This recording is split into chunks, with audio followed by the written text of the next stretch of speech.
Hey, yo, internet. This is a special episode of the Combat Jack Show, man. This right here is a live show. You know, we haven't done a lot of live shows. You guys have supported us in the past.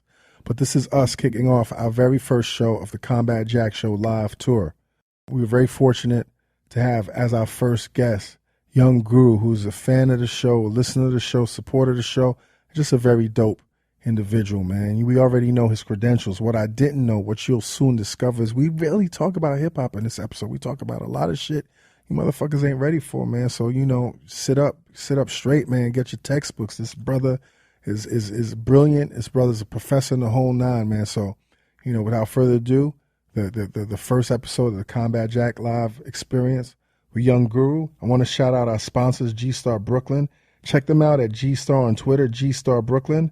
Their address, go get some dope shit, man. They got some really dope content, man. Tell them Combat sent you. Their address is 118 North 4th Avenue, Williamsburg, Brooklyn. And I also want to shout out Experience Acid. Acid is this new cigarillo. That's a brand off of the Swisher Experience. Yo, listen, you know, I'm not into the cigarillos, but that blunt, y'all could definitely do a lot with that cigarillo. Shout out to Acid, man. 1800 blessed us with that tequila. A lot of people were swervy that night, man. Shout out to y'all, man. Continue to fuck with us.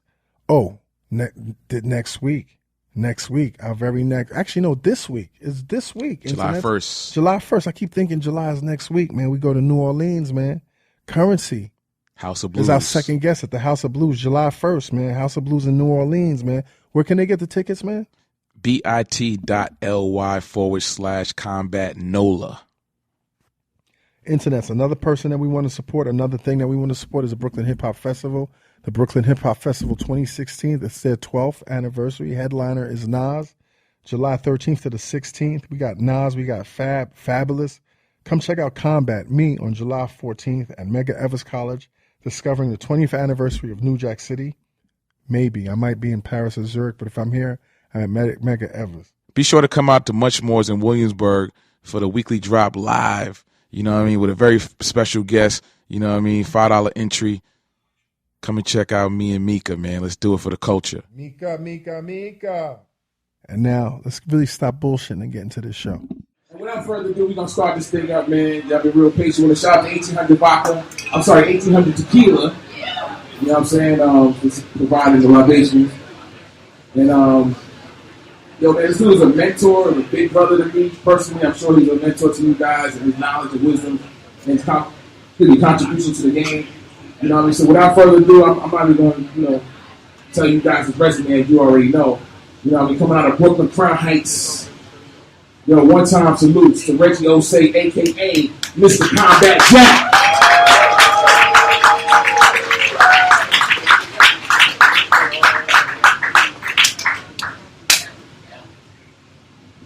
Internets!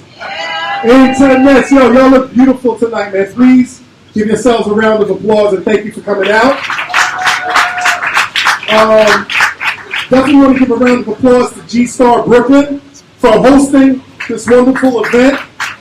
I definitely want to give a shout out to Acid Cigarillos. They really trusted the vision that we had about this tour and they really supported us. So if you can, please tweet hashtag Experience Acid.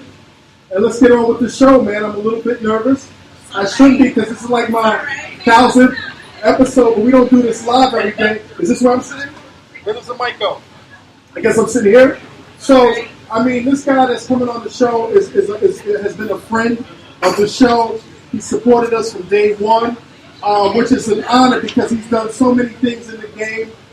Engineer, producer, DJ, photographer, associate professor. He's teaching kids in the whole nine. So without further ado, let's welcome the very first guest of the Combat Jack Live Experience, Guru, Young Guru. So that's a fresh jacket, sir. Is this mic on? 1, 2. You still getting nervous, man? Yeah, don't you get nervous? Never. You never get nervous? Nah. I don't believe you, man. I don't never get nervous, man. Can you explain to the audience and to the listeners why we really should revere and appreciate Dilla's contributions? Well, we have a bunch of producers that set the forefront before Dilla. So to me, Dilla is Michael Jordan, right? If there wasn't Dr. J, if there wasn't Larry Bird, if there wasn't Magic Johnson, there would not have been a Jordan. But Jordan took Dr. J's like going up underneath the basketboard, the backboard like this, and coming back like that night when we all freaked out. I don't know how old everybody is, I'm 42, so I remember that night when he did that. Like, Dilla took what Pete did, what Cream did, what like Soul Assassins did, what De La did, and all of them, and mixed it together, but took it to another level. And his biggest thing was like his offbeatness. He made being sloppy okay. Whereas take somebody like Questlove, who his whole life is training to be a metronome. Be precise. If you won't, people in here won't get this experience, but like I've played with some drummers right on stage, and Tony Royster style, who plays with Jay-Z, right? Tony Royster is of this generation. He's more of a like church drummer, where they do a million fills in between every note, right? Quest is the more like steady breakbeat. The timing is perfect. You can set your watch to Quest. Quest, if the tempo is 92 BPMs, his foot is always 92 BPMs. What Dilla did was allow us to be like sloppy at that 92. So it's like the sloppiness of Dilla allowed us to be free, where we're not stuck on this metronome. There's no way you can sound like Dilla with your quantize on your MPC or your whatever program that you're using. So it made you feel. It's more organic. It's way more organic. And then he's the only producer that I could like have the sample that he used and not recreate the beat. Everybody else, I can recreate what they did. That's just how dope Dilla was. But then a lot of what we're talking about is based off of these beat CDs that he used to pass around. So if you look up Dilla on Wikipedia, his produced work is not going to match Manny Fresh, right? Manny Fresh got like over 600 published songs. Manny Fresh is a genius in what he does, right? RZA is a genius in what he does. Pete is a genius in what he does. Primo is a genius, right? And then like my guys, my generation, the Just Blazes and the Kanyes are geniuses at what they do. The best way for me to put it is that Dilla, you can go in Dilla's work and Dilla can do everybody's style, but nobody can do Dilla's style. And then it changed every 3 months. Every 3 months, like this guy goes through the really, I'm going to be intense with finding the loop and freaking that. And then I'm totally leaving that. And I'm going to go 3 months with doing just like keyboard beats. So you get like Raise It Up and things like that. Then I'm going to leave that alone and go to this other style. It just constantly changed. So it's like for us that make beats, we lost our muse.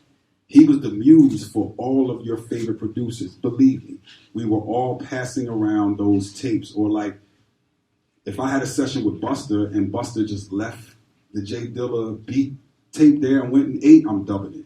And this was cassette, so I'm like doing it, you know what I'm saying? So that if somebody walk in the room, they don't know I'm doing it. But he was like my muse. The greatest hip hop producer ever. You know, I read somewhere that engineers, music engineers, are problem solvers. Yeah, definitely. And you don't even get alive until you see a problem. Like, I got a problem, I got to solve this. The problem brings you alive, or right. me personally. Right. You know, I like that people come to rely on the fact that I could solve problems. Or even to the point sometimes where it's like, y'all keep thinking I'm going to work these miracles. Like, understand that I'm working miracles right. here. But that's what an engineer does. He looks at a problem because people come to him, just a basic engineer, and be like, yo, it's going to take us 2 weeks to walk all the way around this river. Is it a way that we could just go directly across it? And he sits there and he comes up with this idea of a bridge. Somebody that a bridge is somebody's original thought. Like, stop walking all the way around. Just cut through. It seems simple to us, but it's like that's somebody's original thought. That's the dopest thing ever. You see what I'm saying?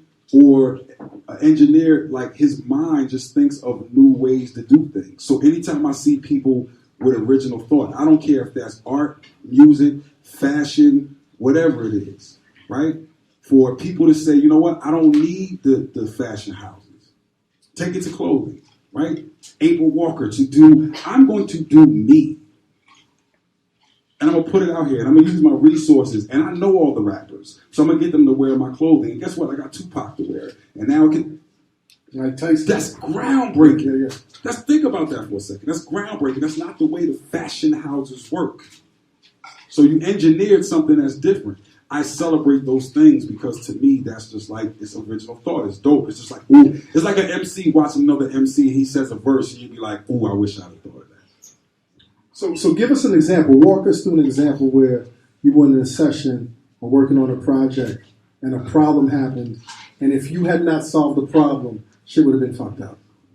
I've had sessions where like Jay was recording and somebody walked behind the Pro Tools and like knocked the power out, and I got to reconstruct the record, you know what I mean, type of thing. The real problems came when we was trying to do Kingdom Come, and Jay was on a world tour. So it was like recording anywhere, recording after he just did a show. Imagine doing 30,000, 20,000 people, and then he's trying to record a record, and we're doing this in Australia, in Taipei, Taiwan, and like all these other random places, and calling people and trying to push. It was so many problems with that, but it's like, I got to do what I got to do to get this album done. We was in Australia one time, and the power to the whole building goes out. So it's like, I got to remember the order of what he was doing in the verses and reconstruct this whole song so that he's not worried about it, so that we can still make the date. It's a difference when it's like you put out an album on a label and it's just like, it's just the album. When your album is that album that's supposed to pay for the other 10 failures, there's a difference in the like what people expect from you. Yo, how much pressure is that on you? Or at this point, is it no more? There's no longer pressure. Yeah, I don't feel like it's pressure no more. I feel like it's the only pressure is to extend the legacy and not play yourself. So you have to figure out, where do I fit in the culture right now? And I try to ride this fine line of like, I know who I am and I'm secure in who I am, but I also don't like the hater me. I don't like the guy that's 42 years old that's just like, the new hip hop is whack. This is whack. I'm like, nah, come on, stop. Please stop. Hey, I absolutely love what the young boys are doing. I don't expect, maybe because I have kids. Right. And my kids help, because my kids really help me understand the sounds that cats our age ordinarily wouldn't. Or just me for a long time being in that in-between thing where it was like, I'm not as old as Steve Harvey, so I don't want to really listen to Steve Harvey. You know what I'm saying? No, I'm using that as an example. It's not a diss to Steve Harvey. I'm just putting you in a time frame. Right.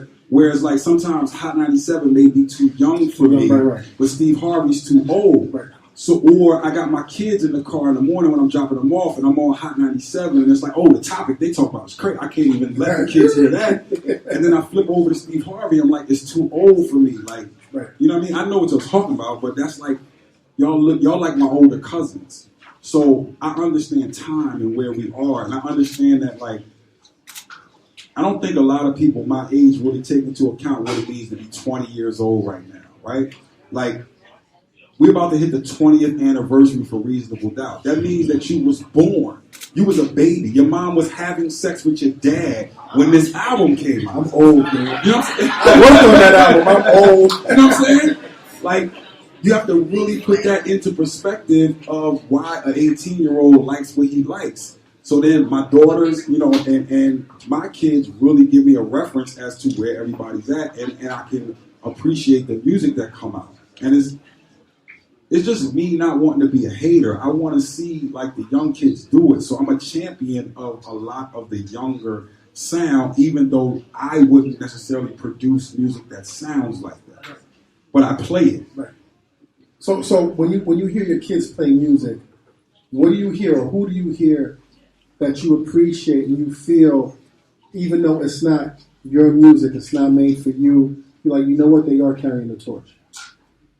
So many. You know what I'm saying? Of course, home team, I got to be proud of J. Cole. Like, J. Cole is like, you did it without any features, without any drama, without the celebrity girlfriend, without the, like, the nonsense that we see on Twitter, Instagram all day, and not dissing anybody that has that as their thing, but it seems like you almost need that at this point to create the notoriety. So J. Cole definitely.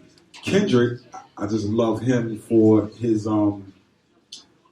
frame of reference and where he took the West Coast. I feel like the West Coast, almost like the East, was stuck in a sound for so long, right? The West Coast stuck was G-Funk. Right. Kendrick broke them out of that. Or pushed it forward. Brought it to present. The East, we still need that to a certain extent because I feel like if everybody would give ASAP Mob and Joey the credit that they do, we could push it a little further because they show the reverence for that 90s sound, but I don't want I'm bringing New York back 18-year-old. Like, I don't want that at all. Because he wasn't there. Yeah, he wasn't there. And it's a different New York now. So I'd rather hear Joey Badass talk about a gentrified Brooklyn versus the Brooklyn that we grew up in. It's not that no more. So, I don't know. I love Kendrick, but then, of course, it's like me in my mind, I'm saying talking about physics and all that. Of course, I'm a gravitate towards Ab Soul. You know what I mean? So it's like, Ab is my dude. That's who I go call when I'm in LA. Are you good? You know what I'm saying? Like that type of thing. Why? You said about physics. Why? What is it about Ab Soul? Because it's the Nabanaki flow. Like, he got the, like, if you really get into Ab, he's on my wavelength. Or he'll have Danny Brown on the album, but it's extra pills. Mom baby needs some Infamil. Spax gets stuff like Oprah Grill. Like, what? He's murdering it. He's out of here. Out of here. But it's like, what they do is perfect because each one of them has a different personality. Same thing I feel like with ASAP Mob. To me, I think they're like bizarre world mirrors of each other. Two sides of the same coin. Or just two sides of the coast. So if you have like ASAP and Kendrick are the leaders, right? They're the leaders.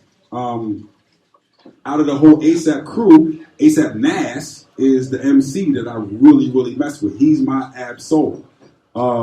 You got Schoolboy Q on one end, you know what I'm saying? And then you got Ferg on another end. Here's our turn-up guys, right? They are almost exactly like, if you went into comic books, they're like bizarro world opposites of each other. But for some reason, the West Coast supports theirs more than New York supports ours. Right. So ASAP ain't all the way where they are. Where TDE is, right. Which I would like to see the city, you know what I'm saying, support them a little bit more. And then Joey too. Like, Joey is at that point. Even though I'm going to focus on Kurt, you know what I'm saying? Like, okay, that's my guy. Right. But Joey he deserves that. Like, he's running that crew. Yeah, and to do it independently. Like, we try to sign him, and he basically said, "I'm not signing a J because I want to beat you." That's crazy. I was like, "Yo, that's so hard." That's crazy. That's so for hard. A Brooklyn cat too. For a Brooklyn cat. So hard. So think about that for a second. He understands the value of being independent. That's crazy. You know, I read this article that you interviewed in recently, and they talked about how, you know, Jay has transcended so many different levels, and he's kind of like at this point where he's rapping about his life. Jay has always been authentic about what he raps about. Yeah. But at this juncture, cats may not understand what he's rapping about because a lot of cats are still here. And you talked about the balance between pushing him and keeping him grounded. Can you talk about that? Yeah, I mean, I can't speak for Jay Mind, so wherever like Jay want to go, that's where we'll go. You know, but his thing has always been truth, and truth as to where I am, and truth as to you know, it's a great word to see the maturation of Jay-Z, to see him go from a Brooklyn cat that's talking about what late 80s, early 90s Brooklyn was like to now where you see him talking about owning corporations and dealing with life in general. I just try to support wherever he's trying to go. You understand what I mean? Right. My job is not to... I'm trying to make you the best you. I'm not the artist, right? So I'm here to flesh out whoever the best you is and help you do that. And take my experience of seeing people do it year in and year out for a long time and say, okay, this is where you need to go. Or this is what I feel like the best thing is. Or I used to feel a certain way because for 10 to 12 odd years, I was stuck on 26th Street in between 6th and 7th at Baseline, and the whole world revolved around me being locked in the studio. And then since 2010, now the world is opened up to me, and it's like, I could really tell you what's popping today, right now in Tanzania, Africa. I can tell you what's popping in South Africa. I can tell you what's popping in Egypt. I can tell you what's popping in Korea. I can tell you what's popping in Europe. I can tell you what's popping in Russia. And I can tell you what's popping in Newark, New Jersey. You see what I'm saying? Like, all of those places I have experience from now to say, okay, this is what people are listening to. This may be the texture of the way that they want to receive whatever the message is. And that's the good part about DJing out to the public is like now, it's almost like me and Just was trapped in the house for 10 years and now we get to go outside. And then when you come outside, you realize what all your work was. We didn't realize what the work was when we was in the house doing it.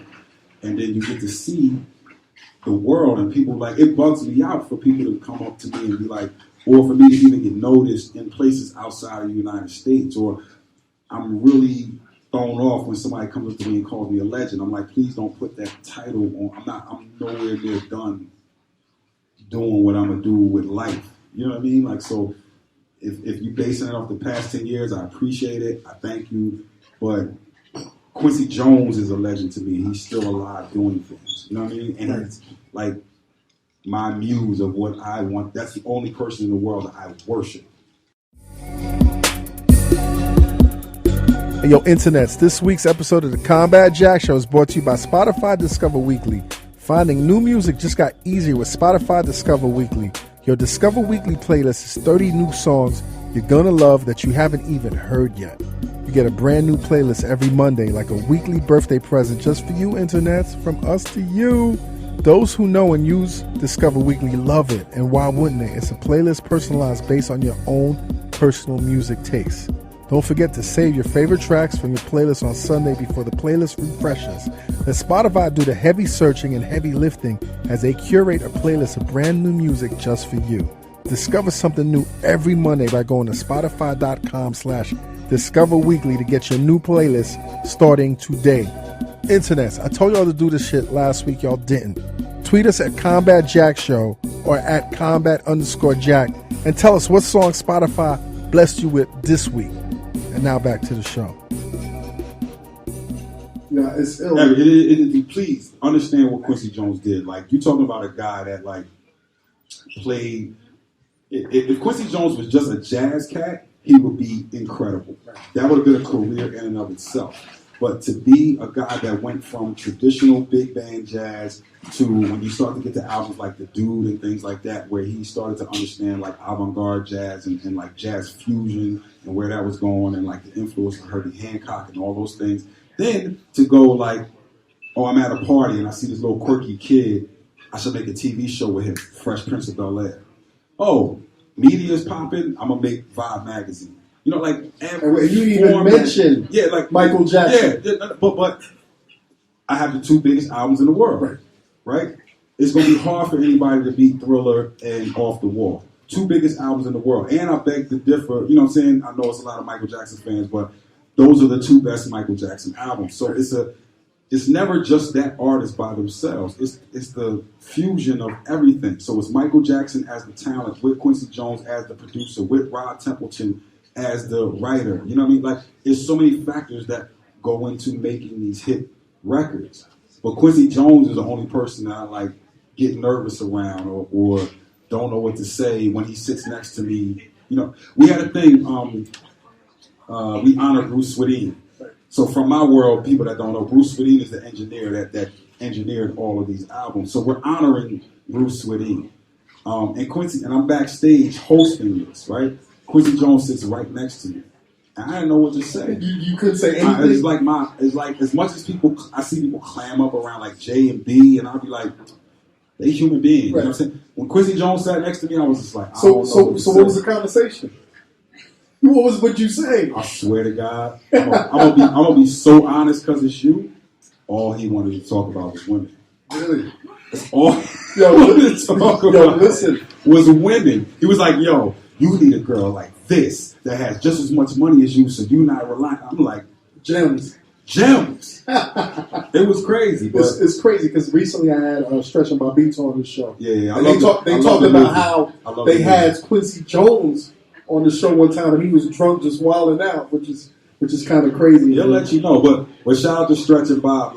Like watching the movie took me back to that time when I was that kid that was like making sure I pressed the record button, and the first time you hear like certain joints was on that show. People don't realize, like, you don't realize it until you see it back. Right. And I think the movie was great because it captured the personality of what the show was. Him, Sear. You know, you got to remember Lord Sear is like the guy coming to my room and like waking me up and being like, yo, this guy can really rap. And like, I've known Sear for years. Okay. So the personality of that show came across in the movie. Yeah, it's a dope movie. Yeah. Listen, man, I've been looking at your Instagram a lot, man. And you doing a lot of traveling. A lot of work. You doing a lot. You all over the place, man. What are you traveling so much for, man? Again, it's good to be outside. You know, like now I'm on the road with Alicia Keys. So how is that? Oh, it's fun. It's incredibly fun. Like Alicia's incredible as an artist. It's different from Jay's show because there's so many people in Jay's show. So with Alicia, I'm DJing and I'm also doing live drumming. So it's a big difference from doing like hip hop and R&B. Jay's show is on a click. You know, like every song is planned out. It's on a click. There's tempos. It's hip hop.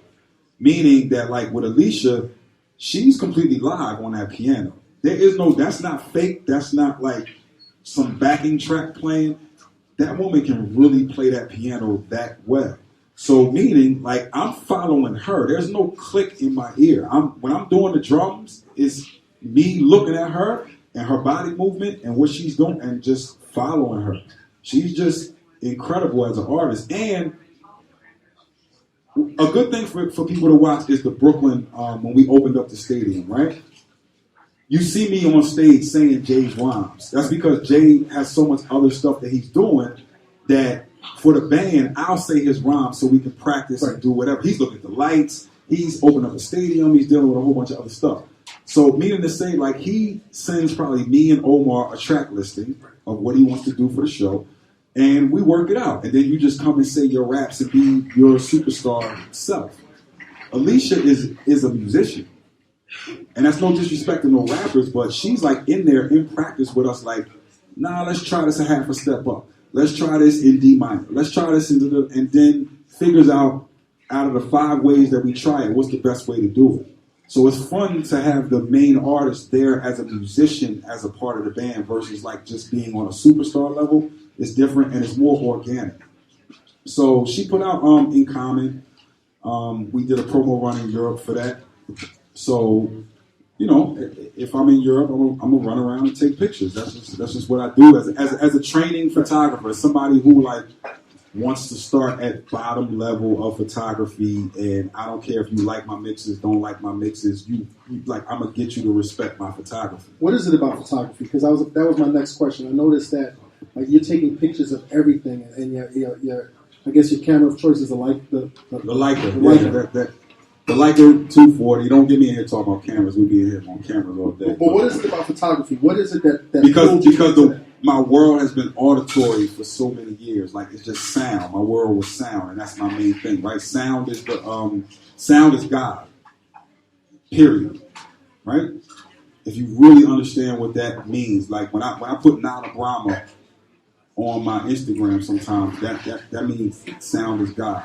Meaning that vibration is the basis of everything in the universe. Without vibration, there's no life, right? So our hearing only goes from 20 hertz to 20,000 hertz. That's a very limited space of vibrations. But vibrations extend all the way down this way, really low.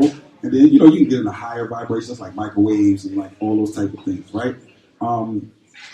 But my whole world is like sound forever. So I wanted to get into something visual. And then it was like Instagram came out. My manager was like, yo, you got to get on social media. This is like maybe like 2011, 2012. And I was like, I'm not really with social media. I don't need to tell people like what I ate today, and nothing, like that wasn't me. Like, yo, you being old, you need to get on social media, right? So I finally get on Twitter. Even still with Twitter, I'm not really a big Twitter person. People DM me, and I'll be like, yo, it may be months in between me even checking Twitter. Like, that's not my world. Instagram is my world. I get on Instagram, I look at other photographers, I study them, I study the classics. It's a visual representation. It's a different challenge for me than the auditory challenge, which I feel like I've gotten to a certain point of mastering that. Photography, I get to start off as being a baby, and I get to study all of the classic people and figure out why they shoot the way that they shoot, and then I get to disrupt the emperor's clothing thing, because there's a lot of people out there that are like revered that I'm like, oh, he's garbage. You know, or I just don't like their style, or figuring out a style for myself, which is a hard thing. So you're working on figuring out your style. My style, because I could easily do the like celebrity thing, right? But other people do that, and I don't want to be a celebrity photographer. That's boring to me, and I could like kill every. That's like back in the day, I could have killed mixtapes with exclusives, right? But I was like, it's too easy. I don't want to do that. So with photography, I'm more into capturing the everyday scene of whatever's going on in my life. And it's really me trying to say, okay, I got this 1 hour in between landing in a place, and between sound check and landing, maybe an hour or 2 hours, and I'm going to go out and I'm going to hit the street, and I'm going to just see what I could capture, so that not only people in my hood, but just people around the world can see what I see on a daily basis, because that's important. Because for so many years, people couldn't see it. I was just telling my neighborhood, this is what Africa feels like. So now I can show my neighborhood, this is what Africa looks like. This is what Taipei looks like. This is anywhere. Like, and then different techniques that the masters have laid down. Or finding my voice, where I can't be Sebastião Salgado, right? That's my favorite photographer in the world, period. Hands down, he's the best in the world right now. But I can't take 7 years to go shoot one place. Right. So I got to figure out how to do what he does in a day.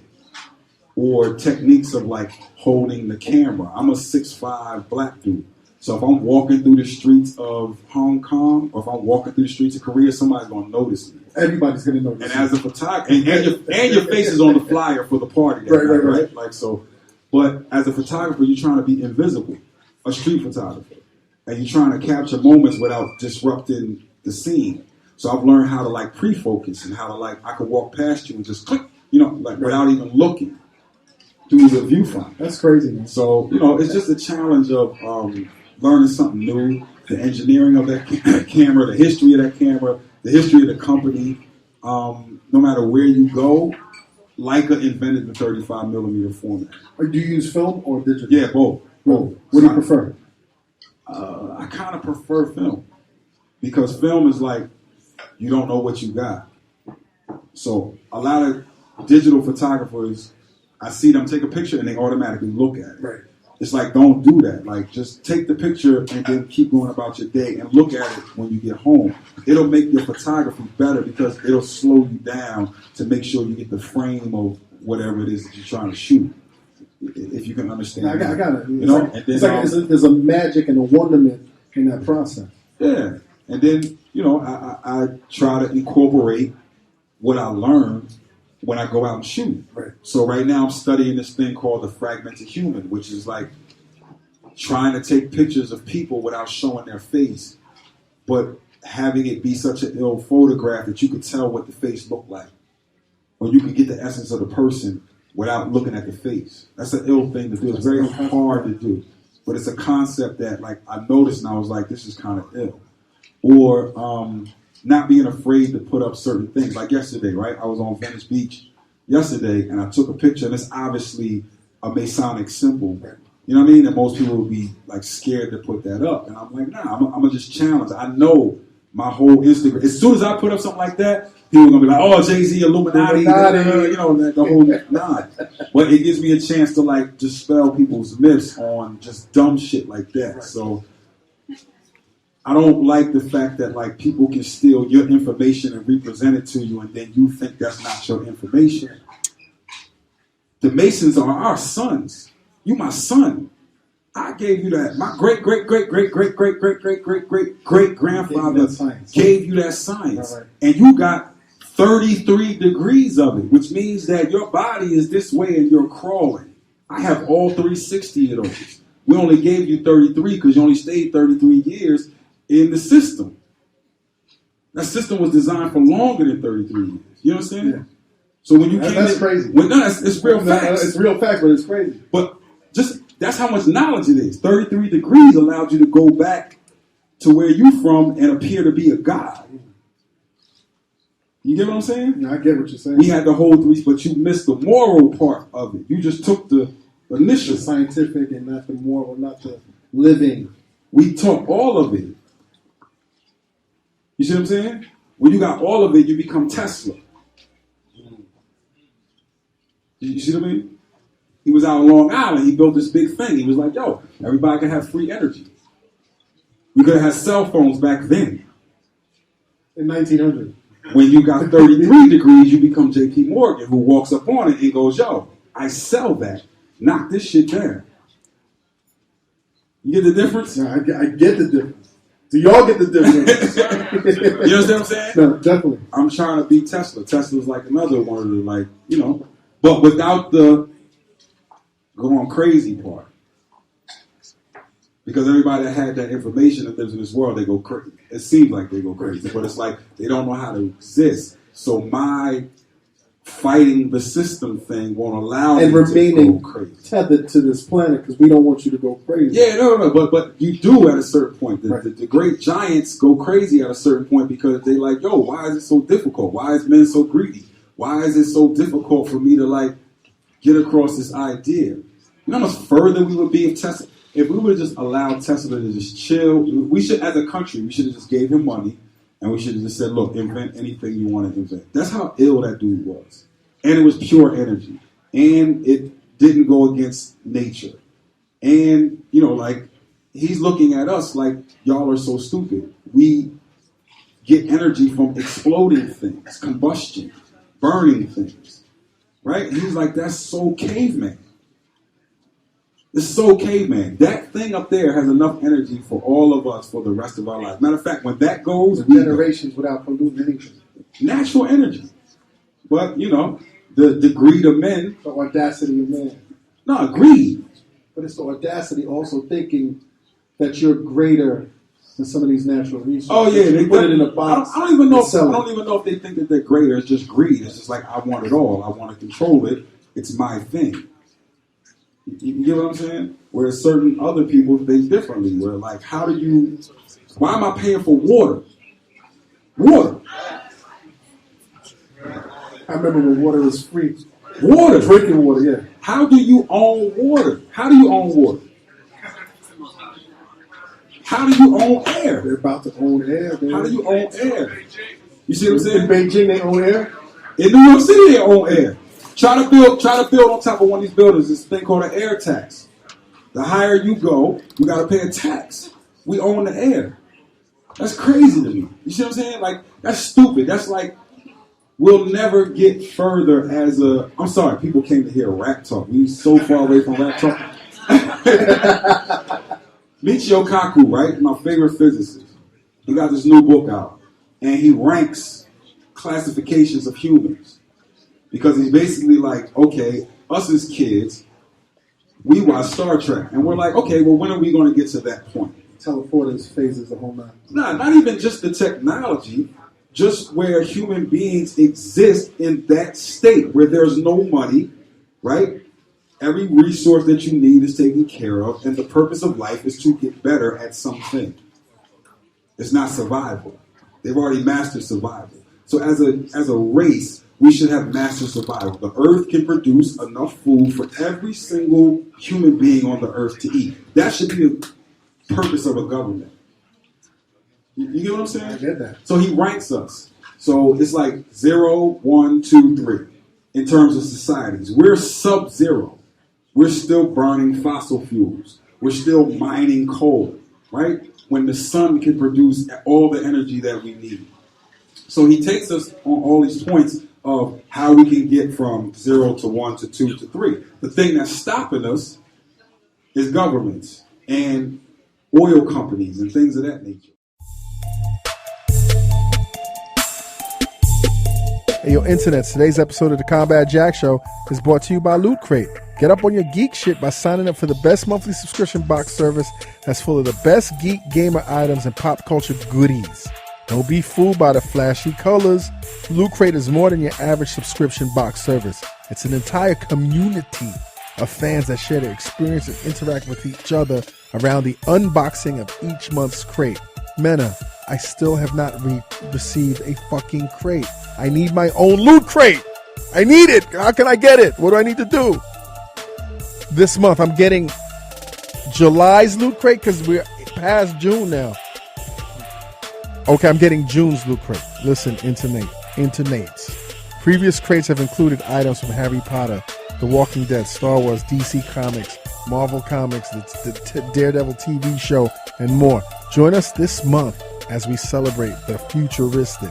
Loot Crate has packed July's crate with items from pop culture's favorite prognostications of science and the future. Prognostications, Internet. Look forward tomorrow with items from Rick and Morty, Futurama, Star Trek, Mega Man, and Valiant Comics. We've got a model, a figure, and don't forget the monthly tee and loot pin. Go to lootcrate.com/combat and enter promo code COMBAT at checkout to save on $3 of your new subscription today. Don't forget, you only have until the 19th at 9 p.m. Pacific to subscribe and receive that month's crate. And when the crate cutoff happens, that's it. You're assed out. Don't miss out, Internet. That's lootcrate.com. Promo code COMBAT to save $3 on your new Loot Crate product today. We shouldn't have the guns that we have in this country. But even after what just happened, It's going to happen. Nothing's going to happen. You're not going to tell the South that they can't have any guns. Period. Point blank.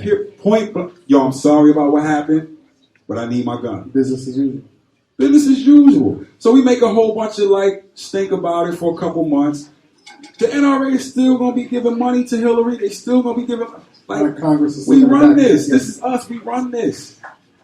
This is me. I run this. I own this. You just a manager for 4 years, homeboy, homegirl, whatever it is. You're a manager. You're the Burger King manager. I own the Burger King. It's real talk.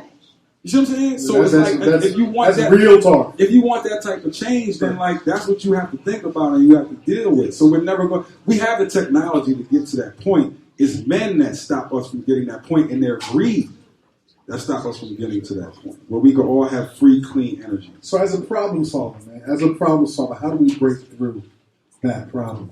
I don't know nobody want to hear this, but it ain't never been no real revolution that made change without bloodshed. That's hard. That's a hard pill to swallow. It's a very hard pill. It's a very hard pill to swallow. But if you look at any revolution that revolution ever had lasting change, there was bloodshed. On that note, I don't know how many of us is ready to do that. So we want to watch the Super Bowl. We want to watch we want to get the latest iPhone and get Starbucks. Right? But when I'm in South Africa, don't nobody care about that. Nobody care about that. They talking about real revolution. They talking about real this is real. This is years after apartheid. This is now watching darker skinned blacks hate on lighter skinned blacks in South Africa because y'all had your foot on our neck for so many years, and now it's flipped, and now the light or what? Okay, you have to understand that in South Africa, it's not just black and white, right? So there's all these classifications of black people. So you have what we call I would be considered colored because I'm not super dark. Right. So only really, really dark people are considered black. Then I'm considered color, all the way down to probably his complexion is considered color. Then you have some white people that are Afrikaans that'll tell me that they more African than me. You get what I'm saying? Yeah, it's a whole lot of classifications. My point being, though, is that they don't care about the Super Bowl. They fighting real revolution. You get what I mean? Like the world is really in a revolutionary state. They're not having it. And we over here worrying about, turn up. Yeah, turn up. On that note, man, I know we're getting closer to when we should wrap up. I want to open up the floor for a couple of questions. King, or no questions? It's wrap up time? Two questions. 2 questions. Can I open up the floor to 2 questions? We do no rapidy rap talk. No, the last question. My last question is rapidy rap. Okay. All right. I'm sorry if this kind of goes all over the place. No, it's cool. Say who you are. I'm Avian, up and coming music producer and engineer.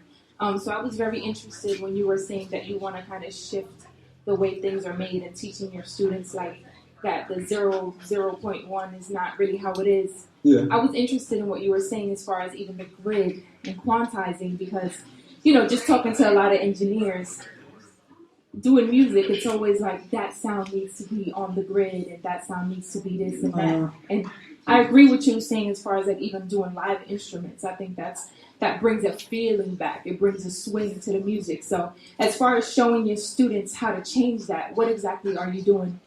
Turn off the quantize in a beat machine. It's Even real if simple. it's not a beat machine though. Or just play with live people. You know what I mean? If that's the sound you want. Sometimes we do want a very like hip hop, like everything is perfectly aligned thing. But you should have the ability to know the difference. Right. And if you can tell the difference, then you can choose to do whatever you want. I just don't want 50 years from now us to only be doing this robotic, computerized music.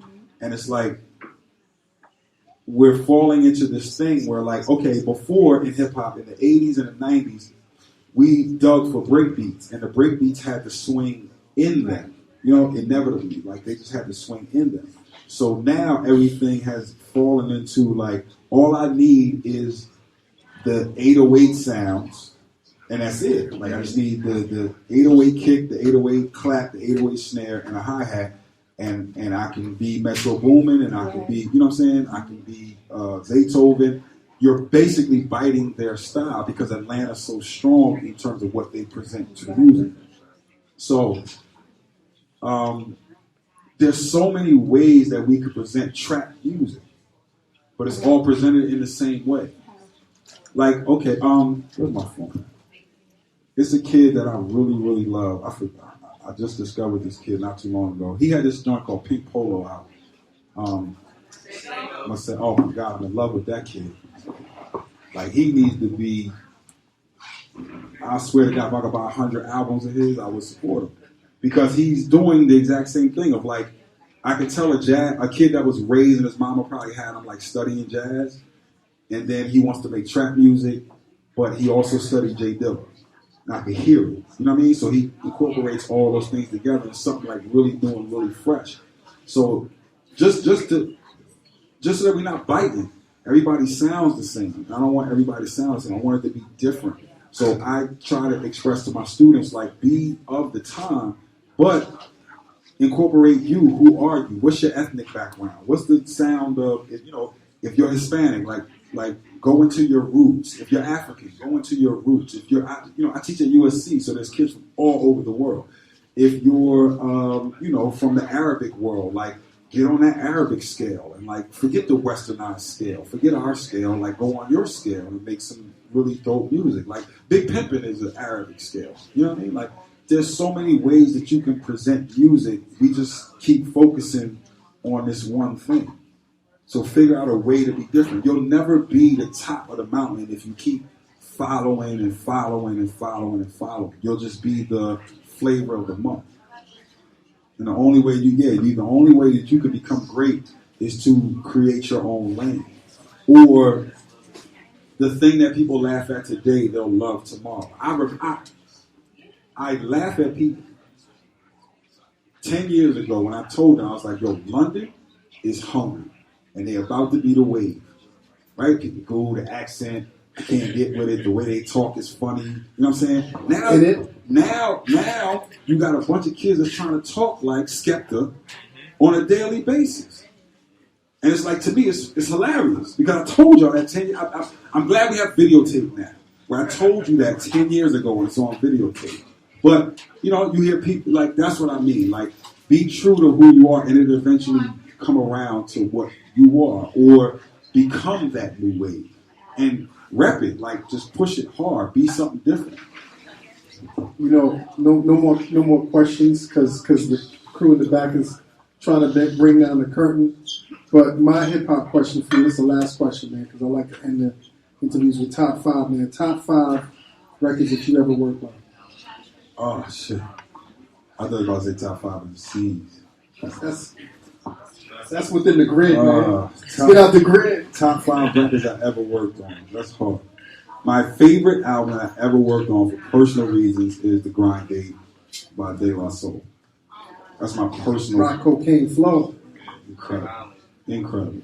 Only time I ever got to touch Jay Dilla beats in a mix. Probably number 2 would be The Blueprint, obviously, just because of the way we did that album. Man, this is so hard. I don't want to say a whole bunch of Jay-Z albums. I will say Freeway's first album. And it's not just because of the songs, it's because of the situation. It was like the first time that Just really got to like almost produce a whole album by itself and really put itself out there. That album is really me, Freeway, hip hop, and Just Blaze in the studio. And Free being open enough to like do anything that we suggested. Just Blaze and Free catching a vibe, and then hip hop being like the ultimate A&R. The A&R that like really understands music without this like corporate, I'm in an office standpoint. That's 3, right? We got 2 more. I'll probably say Notorious B.I.G. Born Again album. Just because it was like, you know, Big had died, my favorite MC of all time. And just being able to work on some like big stuff. Yeah, when Big was alive, I was like an assistant, and I was helping Derek Angeletti and Chucky Thompson, and like, so I never got to really like go in on, even though I was around, I never got to get credit on Life After Death and things like that. So Born Again, just because I got credit. Oh man. Boy, you there. You're at the finish line. You're at the finish line, y'all. This is hard. Oh, probably say Blueprint 3. Why? Just because the way we made it was really dope. Like, we started and stopped and started and stopped and started and stopped. And then we went to Hawaii because Don C was like, we was in the studio one day and I was trying to get Jay and Kanye to like focus. And it became a party with the like models, chicks and all that. And I was just like, yo, we can't get no work done. And that's when Kanye had got to that level. You know what I'm saying? Jay was obviously at the level. So Don C was like, yo, we should come to Hawaii. So we went to Hawaii and we focused and we had a meeting. And it was like me, Jay, Kanye, Timberland, everybody. And Ye was the main person. He's the main auto-tune dude, but he was the main person like, yo, this auto-tune's out of control. Like, we need to dead this. And that's where DOA come from. You know what I mean? So it's just like having that powwow meeting, being in Hawaii where like nobody could stop by the studio, waking up in the morning, going to Kanye's house. He got to cook this cooker's breakfast. We go play basketball. And this is not organized. So we like going to a local high school and the little kids is looking out the window like, oh shit, is that Kanye and Jay-Z playing on that? Yeah, it was really us. That's great. Like that thing, the brotherhood thing of like playing ball, then going to the studio and making music. It was a good environment to like knock out a bunch of songs. But it's hard for me to do a top 5 just because everything just, I have really good moments in the studio for just different reasons. Like, see him right there? The fact that when we was working on the ASAP, Mike, what's up? You know what I'm saying? We was working on the ASAP shit. Or like, if I tell him in the studio, I'm like, yo, I know what it feels like to be in that position. I'm going to make sure that they put your name on this record. And for me to have to make a bunch of phone calls and go back and forth and be like, yo, don't forget the assistant engineer. Don't forget. Then they do it, and then the time when he couldn't be like, yo, thank you, go. That's all I do. I'm more memorable of shit like that than, you know what I'm saying? Moments. Or like Me and him, the last time I was with him is the last time I was with Yams. So those like sessions are like, you know what I'm saying? That's the very last time I ever was with Yams in person was the sessions we was doing for ASAP. So it's like, to y'all that might not be personal, but those sessions mean a lot to me. You know what I'm saying? For those simple reasons. You can't forget shit like that. Man. So it's little stuff like that. Or like the first time we ever had Drake in the studio with 40, and I was just like, yo, here's your life for the next 10 years. This was about to happen. And for the shit to happen like that, and then for 40 to call me one day and be like, "Boo, you said all this shit." I'm like, yeah. Well, I'm not a fortune teller. I've done it. Done it. You see the pattern. A million times over. I've done it. I already know what it's gonna be, and I'm gonna tell you how to get through it. You know what I mean? Like, so those things are special. It's not always just about the music. It's about the situation and the circumstance, and like, I get pure enjoyment out of watching people go from nothing to something, and I'm not a hater. And I love it when, like, I watch young people get their dream. You know, it's a dope thing. Yo, man, we could go on and on and on. So we about to go play some music. About to go turn up. Yeah. About to go back and turn up. But listen, Groove, man, always, man. Nah, thank you. The support you've been giving us from day one has been incredible, man. And I love the continued support, man. Thank you. Internets, man, thank you for being such a wonderful audience. I definitely want to thank again, man, G-Star Brooklyn for being so gracious as a host and opening up their place. And even though, Aggie, this is for you. This is your special bottle. Thank you so much, G-Star Brooklyn. And also, I definitely want to shout out Acid, the Acid Experience. If you guys can tweet, hashtag Experience Acid. These guys see the vision in this tour. They're taking a chance with us, and I really appreciate that. And now, man, let's bring that barbershop talk around the world. Yeah, definitely. We're about to, man. Let's go turn up. Thank you again, man. Let's see y'all at Kinfolk. All right. Internets, once again, I want to shout out Spotify Discover Weekly for sponsoring this week's episode of the Combat Jack Show. Remember, Spotify Discover Weekly lets you get lost in the exhilarating feelings of discovering new music every week. Exhilarating.